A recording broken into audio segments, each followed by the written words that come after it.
You never know when we officially started. Yeah, nobody ever wants to like jump in and say something.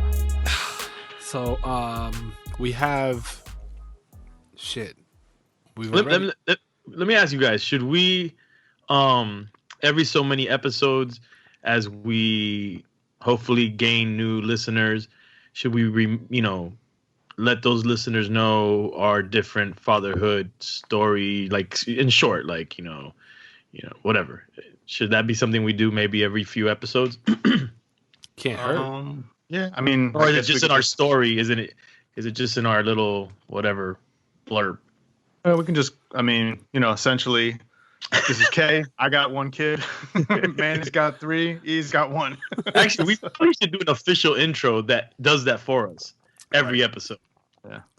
Fucking sound like some old people that don't know how to use our technology. Well, it's not too far off. When I call my mom on FaceTime, she's got it on her face.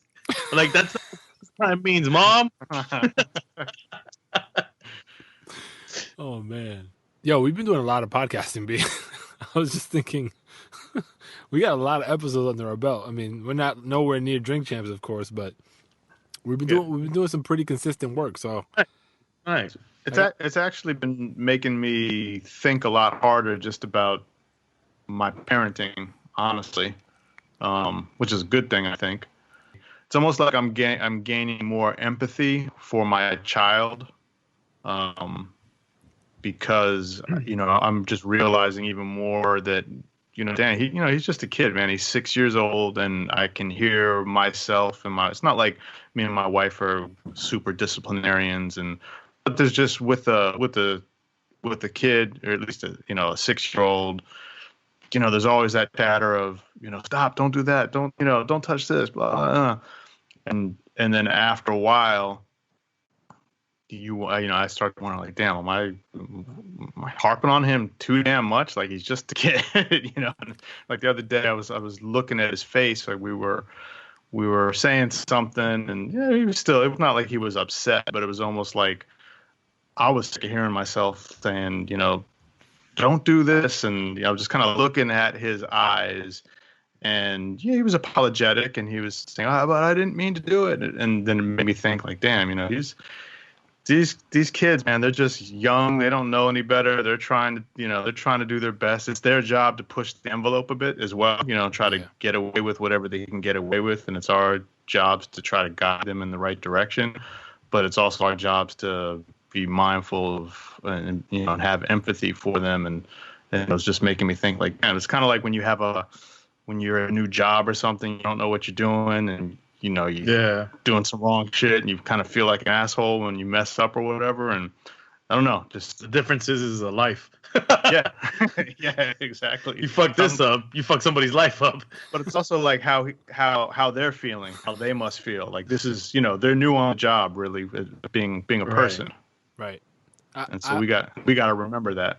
I sympathize because the one episode so far, actually, there's been 2 that have stuck with me, but the one that really has challenged me has been the Cipher for Sounds episode. So how Cypher was talking about how his wife is more strict about, like, the little things, and he's more the opposite. He kind of just like, yo, so what? We'll clean it up if they make a mess or whatever. Right. Yeah. And I mentioned that on the episode. I'm more like his wife traditionally, and so I'm trying to get more closer to what Cypher alluded to that he is in my day to day with my kids. Because I do find myself nitpicking a lot. My wife says this all the time. Like, I'll constantly be like, yo, we talked about this already. Stop doing that. Right? But I give enough runway, so it's not like I'm a Nazi about it. Like, you did it. But I try to Don't you get sick of hearing yourself? I get sick of hearing myself do that shit. See, I'm not at that stage, so I wouldn't know yet. I do. It's really annoying. And what sucks is I get uber frustrated about it, and then I lash out on them instead of shutting the fuck up. Yeah.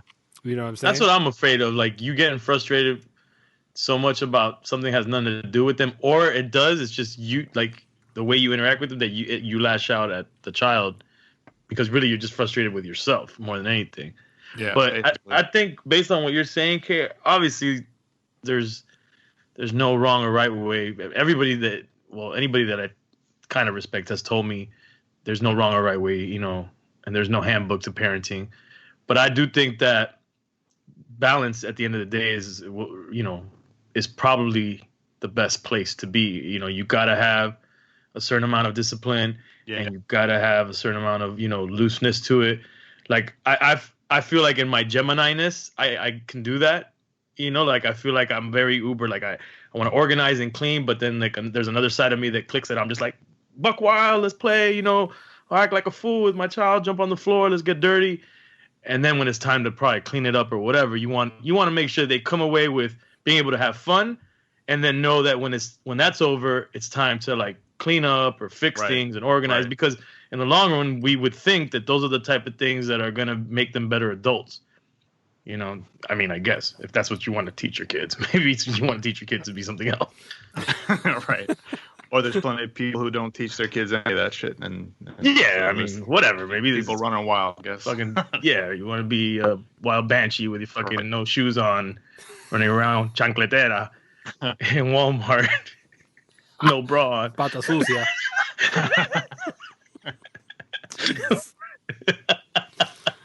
that scares the shit out of me, because my youngest daughter, she'll start like gyrating and shit, and I'll be looking at her like, what do you mean? Like, you know, just doing shit that is like dancing, gyrating. Like, yeah, but just but like can't control her body type. Just gotta move, right? But it looks like on some like strip club type shit, like oh, no. You know what I'm saying? Like the beginning, like it could be the foundational movements. You know what I'm saying? Early twerk. Yeah, and I'm like, shit. Are you breaking up, E? You breaking up too. That's what I was trying to. You know what happens? It's probably my connection. If Manny doesn't hear, it's probably my connection. Nah, it's that when all three of us talk at the same time, and she just goes, From on our ass. That's true. So it scares me, because I know she gets it from like probably watching TV or whatever, and screen time is like a humongous issue for us, right? We succumb to utilizing screens as the babysitter. Like we make no bones about it. Like that is our ability to have some sort of refuge to go clean the house or do whatever we gotta do, because the little girl needs to be attended to the entire day. So she's picking up all these different things, and I think she's picking up like, you know, dancing like that from this shit. And I'm like, we got to put a stop to this shit, because I don't know where this shit's going to take her. It's all innocent now, but who knows where it goes. Have you guys seen the story? I saw it on CNN that there's I don't know if it's an organization or a dude, but they're trying to tackle, they're trying to create laws from the government that will, what's the word I'm looking for, man? What's laws? Like they're trying to deal with social media the same way big tobacco was dealt with. Oh, they're trying to say it's the same danger. So they're trying to regulate. That's the word I was looking for. They're trying to get the government to regulate.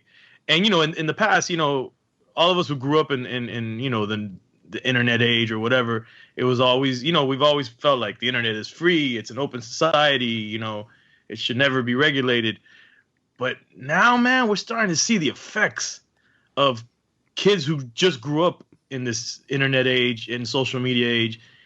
And I'm starting to kind of agree, like, yeah, I mean, I don't know if the government would do the right job, but the way that the dude was talking about how it's like the same way we realized that tobacco was targeting kids, was doing certain things, you know, and then was really bad for them. Right. You know, is the way we need to look at social media. And I think he's kind of right. That was Mark Benioff from the CEO of Salesforce on CNN, I think, right? Your cousin? He's a long lost brother that owes me. Name at your back pocket, like you just spoke to him. Nah. I saw what you were talking about. He lives next door to me. We just had coffee. That's my cousin Mark Benioff. I just liked his new picture on Facebook, by the way. Now, when I saw the headline on CNN, I kind of jumped up a little bit, just because, you know. So you saw the same thing I saw? Yeah, I think so. Today I saw it. Yeah. And you know, my background being somebody who's worked in the ad tech industry, I have a different perspective about how technology feeds into society, and I'm usually pretty for it. But some of the points that he made, I agree with, because I mean, You make great points. particularly around privacy. He said something about the European Union and how they have these very conservative laws around privacy that we fall really short of here in the U.S. And not to take us too far away from what the core of what we talk about is, he makes some valid points because we rely so heavily on technology, and every day there's a new technology that's utilized in a different manner that has the ability to impact our freedoms as we see them in a very profound way. So having oversight is, I think, important. And I don't necessarily think it's a bad thing to have people in government play that role to an extent because they're very traditional in their thinking. So to me, it's like the counterbalance of the technologists who are very, opposite in the way they think. So it might lead to some sort of balance, having the two polar opposites kind of try to figure out a way to police the thing. And not to veer too much off the topic of this affecting our children, but I think the idea that people think that hinders their freedom is a generation that doesn't understand that they are being always corralled by these technologies that they don't even understand, that are constantly, getting ahead of themselves, these technologies, where sometimes I think like the people who created this technology from yesterday don't understand the technology from tomorrow. And so I think that we, whatever, it's obviously it's a Pandora's box of conversation, but I think it's something that should be regulated, and I think will affect all of our children, heavily, if not already. I think we need to bring in some sage advice here. So let's bring in our guest, the OG Bun B. Hell yeah! What up, Bun? What up, you got? What up, BFN? What's up, baby? What's going on, man? Man, I can't call it. For those that don't know Bun B, then you got a big problem. Then turn this shit off and go somewhere else. So Bun, right. you got 2 kids, is that right? Yeah, we have 2 kids and 4 grandkids. And 4 grandkids. Yo. Yeah. All right. And how old are your kids? 30 and 31. Oh wow. Damn, So you got to work early, my friend. Yeah. Now, this is my wife's kids. We married. My wife already had 2 kids. Cool. So, I pretty much raised them their entire life. So when were you introduced to them? Like at what age was it that you walked into their lives? Good question. I am 45 now, so it would have been about 22 years ago. And then how's the dynamic? I've always been curious what the dynamic is between raising your kids and then being a part of grandkids. Like what's the different dynamic there for you? It's a lot harder to say no to a grandkid than it is you. Like you shut your kids down all day, but there's a different dynamic with grandma and grandpa. It's a different level of endearment, I think, in the relationship. Because you're not necessarily you could be a disciplinarian, but you're not the primary parent in terms of discipline and stuff like that. So you can have a little leeway with some stuff, whereas a parent would be like, no, not at all. So a parent could be like, I don't want them having candy. I don't want them having soda. I don't want them having sugar. And as a parent, you're like, yeah, okay, well, we're not going to let the kids do that. But as a grandparent, your whole thing is to spoil them and kind of give them things that they don't normally get.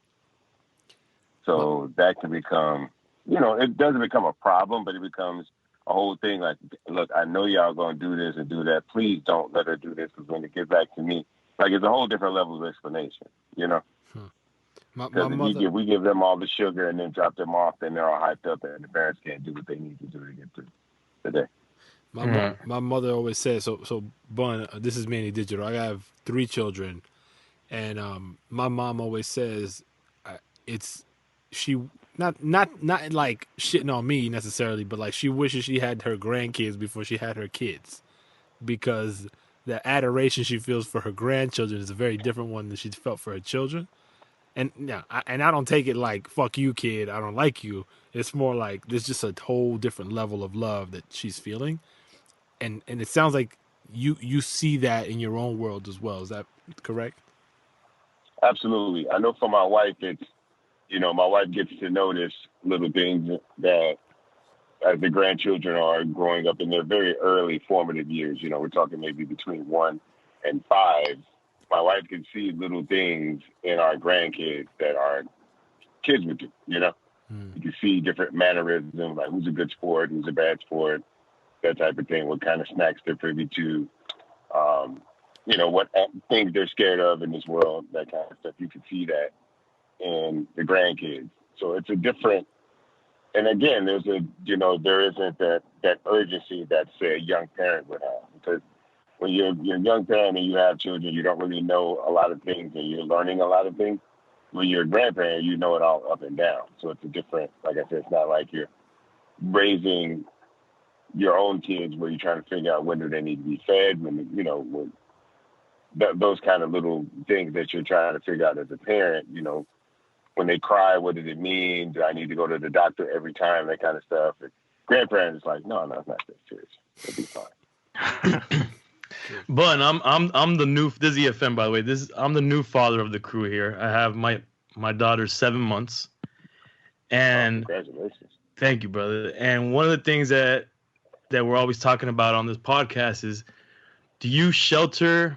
You know, did you shelter your kids and now your grandkids from the culture, the music, you know, the stuff that you're involved in, your business? Like, what levels of, if you do you shelter them from the music, or do you filter it? Yeah, you definitely, it's hard to shelter them completely from music. So you try to filter as much as possible, and you try to monitor the input, you know, what it is that they're listening to, where their influences, and that kind of thing. But then once kids get off to school and mix with other kids, it's a little harder to handle that kind of stuff. But, you know, you definitely want to, you know, shelter, I think, is the wrong word, I think, because, you know, there's only so much of the outside world you can keep them away from. Well, filter maybe is the better word. I think filter is the better word for it, because it's not like you're not letting them listen to music. You're just being careful about what music they listen to. And it's not like you're not letting them watch television. You're just being careful of what television they watch. So it's really about filtering the content from the kids. But I mean, there's nothing wrong with that. You know, as a parent, you have the right to decide what it is you want your children to be into, you know? Right. What about your own content, the stuff that you were creating? Like, for example, I'm starting to think of my daughter growing up watching Drink Champs and saying, well, Dad, you was an alcoholic. You know what I'm saying? So. Yeah, no, I mean, it's because, you know, you know how you were, you know what you could handle when you were young, what you couldn't handle. And you just have to, you know, give your kids an opportunity, you know what I'm saying, a chance to not be scarred for life, so to speak. You know, a lot of my content is very hardcore. My granddaughter hasn't heard a lot of the music I make. You know, she may have heard a couple of songs on radio, and, you know, she'll only come to like a, you know, radio show or festival where, you know, we're not really doing like all the dirty versions of everything. Right. But yeah, you don't want to expose them to anything too fast. You know, just because it's you know, it really is like, well, you don't say that stuff. But they see you say it, and they see you use those kind of words, and it's just like drinking and smoking and all that kind of stuff. With kids, you have to be careful. Hey, Bun, how aware were your kids when they were growing up of who you were and kind of your status as an artist? I mean, did they kind of look up to you in a sense that they knew you were Bun B, or were they kind of disconnected from that? No, I mean, they knew who I was, and my kids were always more excited about other people's music than necessarily my music. Got it. That's kind of how it usually goes. Yeah. Like you got all, like, Michael Jordan's kids wasn't really feeling Michael Jordan type of thing, like. And what was you want to be careful, you know, about, like I said, about exposing them and stuff, and then they don't, you know, they like, I make songs with Jay-Z, but my kids don't look at me like Jay-Z. You know what I'm saying? Right.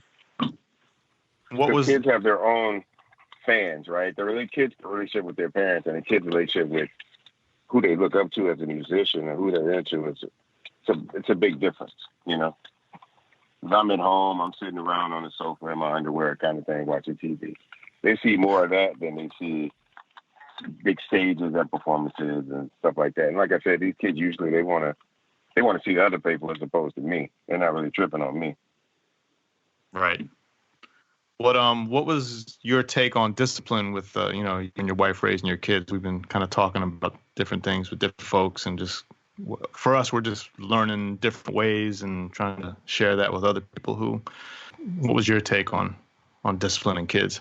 Well, my wife is the disciplinarian because, like I said, as a step parent, you don't want to, you know, get in the way of that kind of stuff. We have different ways of looking at situations and how we feel we should discipline situations. But when it comes to actual like physical reprimand, my wife was always the one with that, you know, because if my kids needed, you know, harsh words and that kind of thing, I could definitely do that type of stuff. But as far as like, you know, putting your hands on the kids, well, the belt for some, you know, for some parents or whatever it is you choose to do, whatever kind of corporal punishment you want to do. Like I said, I let my wife do all of that stuff. I didn't get in the way of that because my wife had already had her way of disciplining and keeping her kids in line before I got there. So I didn't necessarily see the need or feel the need to get involved with that.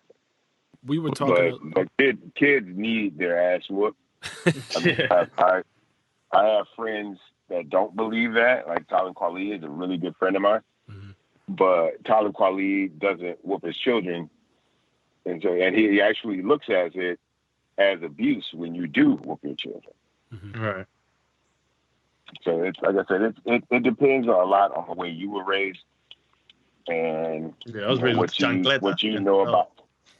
Well, yeah, and then you know who you are. You know how you are. You know what discipline was necessary to keep you in line. And so, you know, some people are not opposed to issuing that same kind of discipline to their children to keep them in line. All right. Bun, are you still a lecturer at Rice University? I am. Officially, I didn't teach this year. Okay. And how's that? Because we were dropping a new album. Oh, okay. How's so you're returning to Trill in stores now? Sorry. Yes. No. Wait. Plug that. You got to say that one more time because I was interrupting you. Please say it one more time. Oh yeah. Returning to Trill, new album out right now, all formats, all platforms. Yes.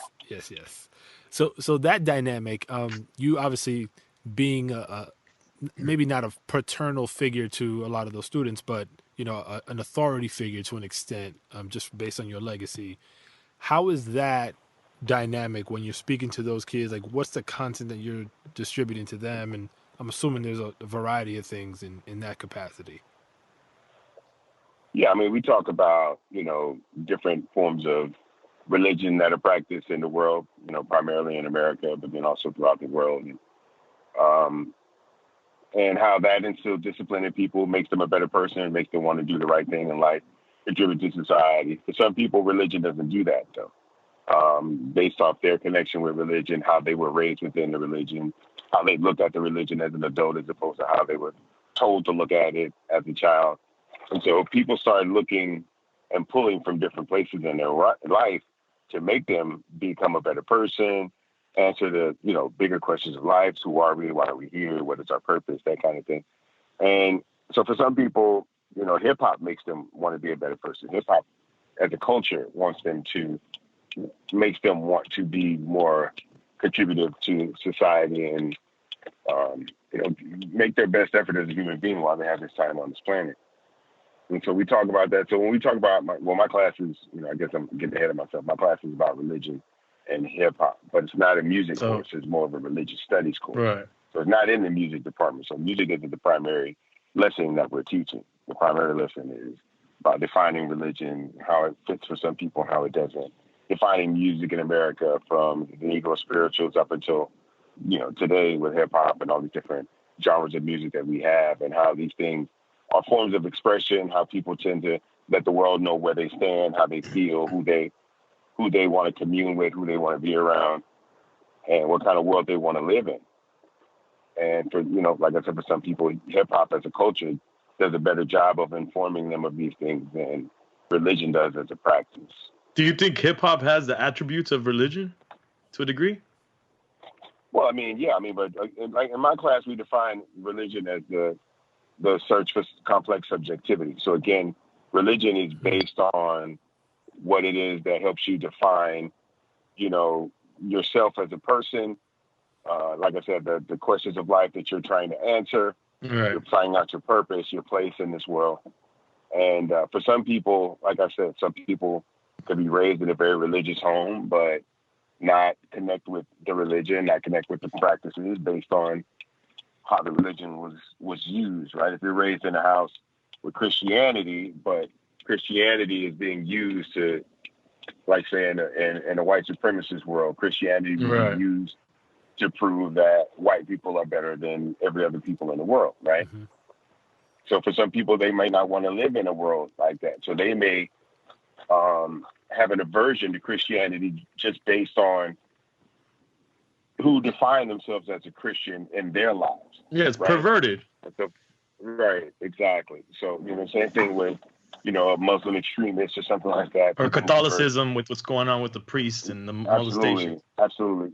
So a lot of people don't have the positive connection with religion or religious practices as everyone else has. So for those reasons, they start to look in this world and find other things that they could be a part of that gives them ritual practices and whatnot to make them want to be a good person or make them even feel good about themselves or feel good about being a part of this human story that we tell on this planet.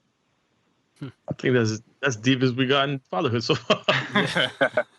Because some people are raised Christian and or raised Catholic and feel like, well, I think Judaism speaks better than me, or I think being a Protestant or being a Methodist or one of these different sects of Christianity makes them feel better about the connection they're trying to have with a higher power, or they're turned off completely and become atheists. Yeah, I mean, you could become an atheist or an agnostic. I mean, the person that I teach the class with, Dr. Anthony Penn at Rice University, who's, one of the highest ranking professors on campus, and who teaches a class out of the religious studies building, doesn't necessarily believe in a God. So it's been very interesting to teach a course on religion with someone who understands the practices, has a deep knowledge of where they started, what their intended purposes are, what they are now, and just feels like that's not what I need to do or to follow or practice to make myself a better person or make myself, a good person in this world. You being in the hip hop game for so long, you've seen a number of rapper generations, come and go. How have you perceived fatherhood to be across the span of, your hip hop career so far? Because one of the things that kind of put this podcast into action was the fact that particularly people in hip hop culture, they get a black eye when it comes to being stand-up fathers or being present as fathers. Or they used to, if anything. Right. Starting to change. Yeah, and we're seeing a change now kind of just in the industry, but, in and around the industry generally. What's your take on it so far? Well, I think that's a big misconception. I think there are a lot of guys inside hip-hop, the culture, who have always been great parents. They've just, it's just never been a part of their career that they necessarily shared. Guys like Run DMC, LL Cool J, and some of the earliest members of hip hop culture. It's true. Are great fathers, great parents, and love their kids, and spend a lot of time. But I'm sorry, I lost my train of thought. No, you're all good. I mean, I think there's always been great fathers. It just seems that, and this is actually even entertainment wise across the board. People were always either hiding their family life or not putting, on Front Street that they're in a relationship or have kids. And in hip hop, it just seemed more prevalent. Well, I mean, yeah, because it's an entertainment period. Right? Yeah. It's not just in hip hop. It's an entertainment period, and people are trying to protect their families from sycophants and people who take music and stuff a little bit too seriously. People want to, give their children as much of normal life or as much normalcy in their day-to-day life as possible. And the music industry doesn't always allow that, right? I know a lot of artists who are great parents, but don't feel like that's anything they need to express in their music at their job. Because, I mean, if you're going to work every day in the office, you don't have to you're not required to be a good, right. talk about your children. Let me say, you're not required to talk about your children at work, right? Mm-hmm. A lot of times it's frowned upon. So, and when we create these groups and we have these movements in the culture, not necessarily what people want to hear when you're young and you're making music. Now, at my stage in my career, I'm an older person. I've done different things. I've lived a different life. So, I'm not trying to get people to buy into who I am as an artist. I've already done that. Mm-hmm. So for me, it's about sharing other things about life, right? Because my fan base gets older, I get older. We're all dealing with the same things. And so, I try to talk about transitioning, from one place to another in life. Right. The maturing. I think that's the kind of stuff and I think it's important for artists to do that and speak on that. But it's only when you get there, right? Because when these artists are younger, when you're young, you think, look, I just need to be working, grinding and getting the money for these kids. Then you get older and the kids tell you, I didn't care about the money and stuff. I just wanted you to be there. So you got to find a balance between being a good provider, giving your family the opportunity that you can give them in life, but then also making sure that they're learning from you directly, not just always from your actions or your words. They need to be able to look at you and see these things happening in your life. The growth, the maturity. I guess also there wasn't a lot of social media back then where people could put their families on Front Street and that kind of thing, which is, we were actually having a conversation about this before you jumped on, Bun, about kind of limiting. What was the gist of it, E or Manny, in terms of limiting? There's a story. What's the guy's name, Manny, that's talking about this? Mark Benioff, the CEO and founder of Salesforce. That he's looking at social media the same way, or he wants to tackle it the same way that big tobacco was tackled, and he sees it to be the same negative effects on kids, right? On kids, yes, and the generation growing in social media. He wants to bring in regulations. So we were discussing that. It's a little different, right? Like I said, were you talking about regulating use of social media, or? No, just regulating the big companies, the social media companies. But we were just talking in general, like, what do we think the effects of a whole generation of children and our children, per se? So, what is the effects of social media on that? Well, I don't think we'll even really know for a while. Yeah, I think that ship is sailed for Bun, because you have older children now. I think we're starting to see those effects are going to be more prevalent in the younger generation that's coming up now. I was saying, like, with social media, like, one of the aspects of social media is that, like, you look at bullying, right? That we have a lot of with kids right now, and bullying, was bad enough when kids had to deal with it, during the hours of school. So, like, from 8 a.m. to like 3 p.m, kids used to dread like being at school. Well, now the bullying leaves school, and so it's 24 hours. Yeah. So you're bullied at school, you're bullied before school online, you're bullied after school online. So those kind of things, that's definitely taking the toll. You see a lot more kids dealing with suicide because of social media bullying and whatnot. I think the introduction to sexuality and sexual practices and all these kind of things have been, obviously just wanting to feel like you need to be sexy or something like that is it's a major part of identity, especially for young girls on social media. Right. The idea of what they need to look like, what their body should be shaped like, how they should be making up their face. These are all things that girls are dealing with on a very, very major scale. And, young people are always impressionable. And I think that, if you look at, the Instagram models and different celebrities who, present themselves in a certain way, your face needs to look like this, and your lips need to look like this, and your breasts need to be full, and your butt needs to be big and round, and all these kind of things that could throw a young girl off if she doesn't have it, or push her into a life that she's not ready for. And if she does have some of this stuff, I think it's scary. Definitely. So, Bun, today marks a pretty significant day, I know, in UGK history, the death of Pimp C. So, how involved? Not to gloss over that. I mean, that's significant, and I know you do a lot of work along with his family to keep his legacy alive. What is the role or your relationship with his children that he left behind? Well, I have a decent relationship. I try not to get involved in too many lives because all Pimp's children's mother are different women.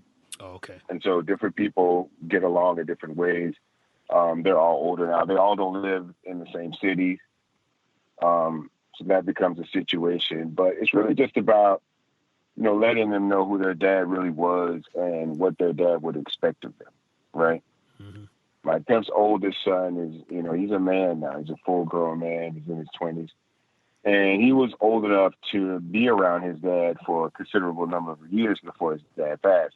The younger kids don't have that kind of time with him, and they have a different set of memories with their father. So, they all came into his life at different times in his life. He was going through different things in his life. So, like his second son was around when he went to jail, but was very young, and so didn't really get to spend those early formative years with his father. His daughter was very young when he went to jail. She was just born. But, so a lot of the years that he was gone, are smaller, younger years that she doesn't really remember like that. You know what I'm saying? So it's not as much of an impression on her brain about her father being gone. Because in her earlier years, that was pretty much all she knew. Yeah. Whereas the older children had a different perspective of when he was locked up, based on their age and their perception and their awareness of how the world worked at the time. And so, for us, we just want to make sure that we're honoring the memory right. And like now his middle son wants to be a rapper. And so I just try to tell him to be careful about the content that he decides to use because it's a much different time. And he doesn't need to be presenting himself a certain way just because of who his father is. Right. Yeah. That's crazy. That's just too much. It's just too much to live up to. Yeah. And, and it never was exactly what he wanted from his kids. Like the music industry and entertainment and all that. His daughter wanted to be in acting. And so he was, supportive of that because he was around. And so he was very supportive of his daughter wanting to be an actor. And like I said, because he could kind of monitor that. And, it's not like she was going to be acting in R-rated movies or anything. So the content and the interaction with people was a lot more different. Now his middle son wants to rap, but this was never something that he was doing while his father was around. And so, it was off-putting for a while, even though it wasn't, the problem wasn't content. The problem was the distraction of thinking that he needed to move a certain way and be a certain place, and them wanting to. His grandmother was very supportive of it, which I wasn't necessarily supportive of it. So it's, it's to be a kid that was under, 10, 12 years old in nightclubs, right. And so I was, which is, it's something that I was not supportive of at the time. But again, I'm not the primary caregiver in any way. So it's not for me to decide what people choose to do with the child that they're raising. But, I was concerned about, getting a false perspective of what the music industry is about and having that as a career and whatnot. But it's something that he still wants to do. And now he's coming of age. So I try to be supportive of it as a career move and, to show I'm supporting him. But at the same time, when you start talking about guns and stuff like that, that's not going to work because you're going to put yourself in a position that you don't need to be put in. And there's going to be an assumption of how people need to move or react to what these things that you say based on who you're connected to and who your father may have been, Man. So just, a primary job is to love them and support them, but then also be very honest with them, communicate with them, and make sure that they at least know or have some kind of understanding of how maybe their father would have felt about this initially. Are your kids involved in music at all, or did they have aspirations at all for music? Yeah, my daughter's a DJ. My son was a recording artist for several years.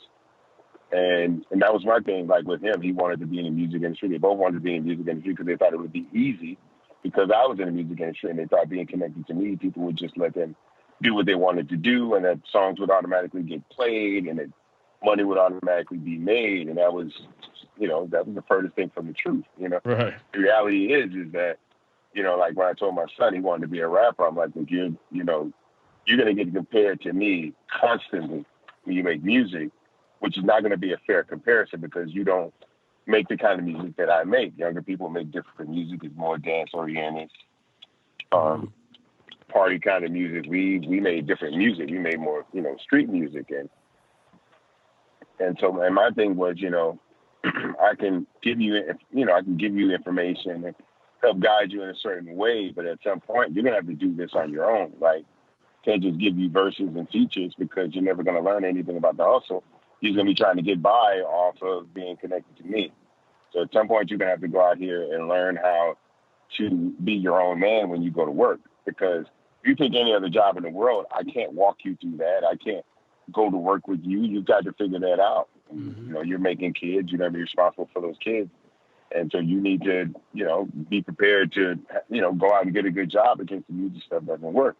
Unfortunately, he wasn't lazy, and he did it as long as he felt he could do it, and he realized that it wasn't necessarily for him, and he chose another path. And, you do the best you can with your kids. You're never going to get things right. The kids aren't going to get everything right. And just like I said, you just try to be there and be supportive as you can, and, without allowing them to make, massive missteps in their life. Man, so kids are always going to assume their parents aren't going to support them through it, but you have to have good reasoning. You can't just say, well, no, that's it. No, you have to be able to, thoughtfully explain this kind of stuff because kids are going to try to find some kind of reason to rebel at some point anyway. So you just got to have very real and honest conversations and be like, I don't know if this is necessarily for you. I'll be here, support you as much as I can. But again, if I don't think this is for you, once you got in the world and try to do it, you got to kind of do it on your own. You got a family. You got, something to fall back on if it doesn't work out, but you're not going to just get it easy. I'm not going to go everywhere. Just be like, hey, my son's a rapper. You guys look out for him. Because then you're going to expect me to do that all the time. And then when things don't happen in the way that they were used to happening, you're going to be confused about this. Like, why aren't people supporting me? And then you'll start to resent my involvement at some point if I pull back. Mm-hmm. Yeah, then it's your fault.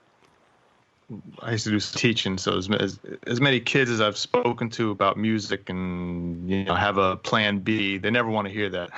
They never want to hear. And they think they know what's best for themselves at that point. Yeah, but I guess we were all like that at some point. Yeah, we were. Shit, I still. I mean, my mother didn't want me to. My mother didn't want me to make music. My mother was like, "If this is what you want to do with your life, you can totally do it, but I can't support you because this isn't what I think you need to be doing. I don't think you're ready for this." And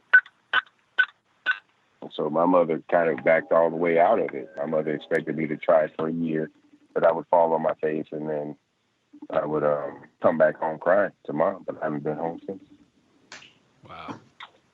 So Return of the Trill came out what, September? Came out August, the last week of August. August, okay. And that's, you said, available everywhere. Where can people find you on the socials if you want to be found, and kind of drop a line and tell you what they think about the album? Oh, yeah, they can find me at Bun B, Trill O.G on Twitter.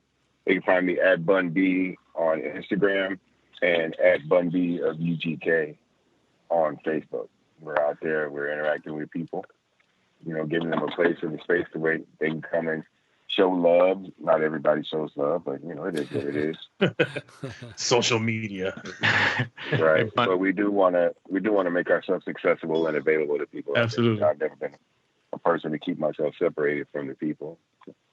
And any last words of advice for especially the young kids out there raising kids?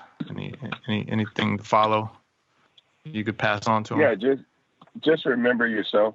You know what I'm saying? When you're looking at your kids, remember your vulnerability. Remember your innocence. You know what I'm saying? Remember, your nervousness, your adamancy about things, your hesitance about things. the kids are going to have some of those traits, and then some of them they won't have, because it takes two people to make a child. So they're going to have some of what the father has. They're going to have some of what the mother has. So you have to remember who you were and how you were at certain points in your life, and be smart about what you tell your kids. You can't tell your kids too much about the mistakes you made, I believe, because they'll just use that as excuses and throw that in your face. You know what I'm saying? So you can't always tell your kids everything you did wrong as a child, because they'll literally decide to do that wrong and put it in your face as a reason for you to not be able to criticize them. Right? So you just have to be smart about what you share with your children at certain stages in their life. You can't, and you have to be, careful about what you do in front of your children. You know what I'm saying? If you're smoking weed, the kids see you smoking weed, and then you decide to tell the kids, hey, don't smoke weed, then you sound like a hypocrite, which, that may be. You're still a parent, though. So you just have to be careful about your behavior, you know what I'm saying, in relation to the child and what you let children see. And, if once you decide that you're going to allow your children to be on social media, then whatever your interests are on social media have to be dialed back, because you have to make sure you're in a position to monitor your children. But if you got this crazy life on Instagram where you got to post stuff and do stuff, you're not going to spend that much time monitoring what the kids do. Even worse than that is, we live in an age now where a lot more parents are more computer literate, but there's still a lot of parents out there who aren't nearly as knowledgeable about the internet as their kids are. And that makes it hard to monitor. If the kids have to remind you what your email password is and, all that kind of stuff, then you're going to have a hard time monitoring what the children do. So you really shouldn't allow your children to use formats and stuff that you aren't privy to and that you aren't well versed in, because you won't know how to, you won't know where the DMs are. You won't know how to find stuff. And, it's just a certain level of knowledge that you need to have about that kind of stuff before you allow your kids to have that stuff. I see a lot of parents letting their kids have social media. They don't understand their pages. Some of them are blocked and don't know it. Some of them, these kids have separate pages. They don't really know how to monitor the activity. And, and then by the time they find out what their kids are really doing online, sometimes it's too late, Mm-hmm. They don't even know how to turn on a computer. Yeah, and just be honest with yourself. I keep telling parents, you have to be honest with yourself. So the only way you can be honest with your kids, you have to be honest with yourself about what your pluses are, what your minuses are, and just be aware. Just be available. Communicate. Talk to your kids, so they don't even want to listen anymore. They keep talking, because to the point where they'll never be able to say you didn't try to tell them. Wise words from the legend Bun B. Yes, sir. Thanks, Bun. Man. Thank you guys, man. Thank you for coming on our little podcast. Say what, Bun? This is an important podcast. No, it is. It's important to us, So we hope it makes an impact. That's why I wanted to be a part of it, because I don't, like you guys are saying, I don't think people really get a true sense of parents now. You know what I'm saying? As far as the hip hop culture is concerned, what we care about, what we don't care about. They think a lot of our kids are, we're cursing and smoking and do a bunch of drugs in front of our kids. And I don't think a lot of them know that, many of us, our children are in private schools. You know what I'm saying? That's part of the reason we work so hard. We're trying to give our kids a better education, a better shot at education than we have. I think, they think all our kids probably talk like we talk on records. From most families, that isn't true. Most of these children are very intelligent, very proper, very well-mannered, very respectful. And, so it's very easy to look at someone at work, on television or on stage or something like that, and assume what their private life is. But for most people, you would never know what their private life is. And I think that's a good thing. I don't think we owe people that. We don't owe people our wives. We don't owe people our children. We don't owe people any of that stuff, our parents, none of that. Our personal life. All we owe people as entertainers are ourselves. Mm-hmm. That's it. Right. Appreciate you, man. Thank y'all for having me, man. No, for real. Thank y'all for having me, for real. Y'all, much continues to say. Hope you'll come back, too. I'll be back. My son's going to have another grandkid soon, I'm sure. He just got engaged, so I'm sure he's going to have another. He's gonna have another kid soon. So I'll come back and pop on talk about grandkid number 5. All right. Let's do it. All right, Bun. Appreciate you, man. peace. Thank y'all, man. Have a Thank good you, one. man. Peace. You All too, man. Have a Later. good night.